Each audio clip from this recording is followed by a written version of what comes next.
I pretended to be poor for 5 years, just to see who would abandon me first. My name is Victor Lang. At 27, I inherited my grandfather's business empire after his sudden passing. The company dealt in logistics and real estate, with holdings spread across 4 countries.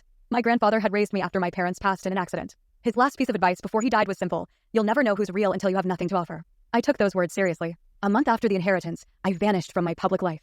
I had the legal documents prepared to give the appearance that the inheritance was frozen due to disputes. I appointed silent trustees to manage the assets in my absence and told no one where I was going or what I was doing.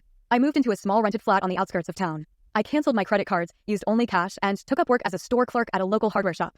I told everyone I knew I had hit hard times, that the money was gone, that I was trying to get by, and I waited. The first to walk away was Jared, someone I had called my best friend for 12 years. He stopped replying after the 3rd time I couldn't cover my share of a dinner. He blocked my number after I asked if he could help me pay for new shoes when mine tore apart at the seams. Then it was Megan. We dated for nearly 3 years. She said she believed in love more than money. But when I started bringing home discounted groceries and taking her out for walks instead of restaurants, her tone changed. She left a note one evening: "You've changed. This isn't what I signed up for." My cousin Leonard used to call me every weekend. He vanished after I said I had nothing left to lend. A week later, I saw him posting online about buying a new vehicle, one he once begged me to help finance. But not everyone disappeared. Carlos, a mechanic I barely knew, offered me a second-hand coat when winter hit.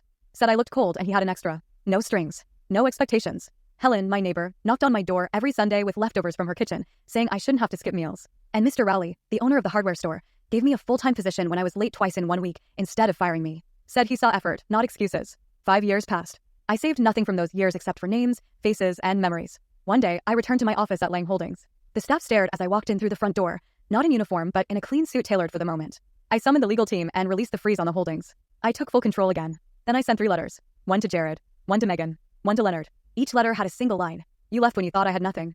I never forgot. Then I sent 3 other letters. 1 to Carlos, 1 to Helen, 1 to Mr. Rowley. Each envelope had a bank check and a handwritten note. "You stood by me when I had nothing. Now I want to return the favor." 5 years of pretending taught me more than any boardroom ever could.